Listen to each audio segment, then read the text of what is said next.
আসসালামু আলাইকুম সবাইকে। This is me Gulumulu. কি অবস্থা সবার? হ্যাঁ, এই যে আমি ফোলা ফোলা মুখ নিয়ে শ্বশুর বাড়ির উদ্দেশ্যে রওনা দিয়ে দিলাম আমি আর আম্মুর সাথে। সাথে আব্বুও ছিল। আর ফাইনালি এসেই পড়লাম। ঘুম থেকে উঠেই যখন বাবাজান আমাকে দেখছে, সে উঠেই তার বাবা কি কি আনছে সব দেখানো শুরু করে ফেলছে। বেসিক্যালি ভাইয়া আনছে এগুলো। আর এই দেখেন কত কত জিনিস আনছে বাসার সবার জন্য। আর আমি যেহেতু পরে আসছি, আমি এগুলো দেখছিলাম। আমি আর আমার আম্মু আপু সবগুলোকে দেখাইতেছিল। ওই পারফিউমটা আমার খুবই পছন্দ।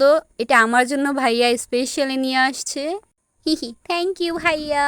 আর এই যে সবগুলো দেখতেছিলাম, এখানে অনেকগুলো কিউট কিউট ব্যাগ নিয়ে আসছে। এটা আমার ছিল, এটা আপুর ছিল, আরও অনেকগুলো ছিল। শ্বশুরবাড়ি মধুর হাঁড়ি, পরের লাইনটা কি সেটা কিন্তু অবশ্যই জানাবেন। দুলাভাই মানে ভাইয়া আমাদের জন্য কি নিয়ে আসছে ইন্ডিয়া থেকে সবার জন্য, সেটাই শেয়ার করব আজকে আপনাদের সাথে। আর বাচ্চাদের জন্য কিছু এই যে হরলিক্স টাইপের জিনিস নিয়ে আসছে আমার বোন আর বাবাজানের জন্য। ইস, ঠিক টাইমে যদি একটু ভালো মন্দ ঠিকঠাক করে খাইতাম তাহলে আরেকটু লম্বা হওয়ার চান্স ছিল, তাই না? যাই হোক, ব্যাপার না। আলহামদুলিল্লাহ, দেখেন মাশাল্লাহ সবার জন্য ভাইয়া কিছু না কিছু নিয়ে আসছে। কার কি প্রয়োজন, কার কি দরকার, কার কি লাগবে সব কিছু মাথায় রেখে সব কিছু নিয়ে আসছে নিজে একা। সাথে কারি কারি চকলেট। আর এই যে পন্স ক্রিম আর ফ্যান লাভলি গ্লোয়িং, এটা আমি অনেক দিন ধরে বলতেছিলাম।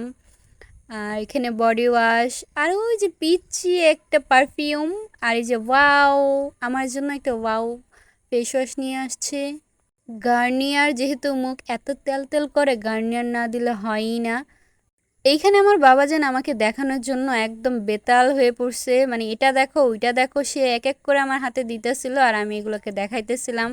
এখানে কিছু সাবান ছিল, ডাভ, ফেয়ার, তারপরে লাক্স ছিল না, হয়তো হ্যাঁ লাক্স ছিল না। এখানে আব্বুর জন্য টুথপেস্ট নিয়ে আসছে। এই যে মানে এক কথায় বলতে গেলে সবার জন্য কিছু না কিছু নিয়ে আসছে। আর এই যে দেখেন কুটু কুটু কিছু ফেস ওয়াশ, এইগুলো আমার ছোট বোন নিছে। ওর কাছে এগুলো খুব ভালো লাগছে। ছোট মানুষ লেগে ছোট ছোট চাহিদা তার। তারপর ও বেশি ব্যবহার করবে না, জাস্ট নিচেই বলতে গেলে চলে। আর এই যে স্পেশাল ভাই এটা নিয়ে আসছে ওর জন্য, মানে আমার ছোট বোনের জন্য। তো এটা ও অনেক দিন যাবৎ বলতেছিল। ভাইয়া বাহিরে গেলে প্রত্যেকবার এরকম ভরে ভরে চকলেট নিয়ে আসে, আর আমরা এগুলোকে দেখেই এনজয় করি। খেতে তো ভালোই লাগে, কিন্তু দেখেও মনটা ভরে যায় এরকম। সবাই একসাথে হয়ে দেখে ভাগাভাগি করে খাওয়া, এগুলো না অন্যরকম একটা শান্তি কাজ করে, অন্যরকম একটা অনুভূতি। বাকিগুলো পরের ভিডিওতে শেয়ার করব। সবার কেমন লাগছে অবশ্যই জানাবেন। আল্লাহ হাফেজ।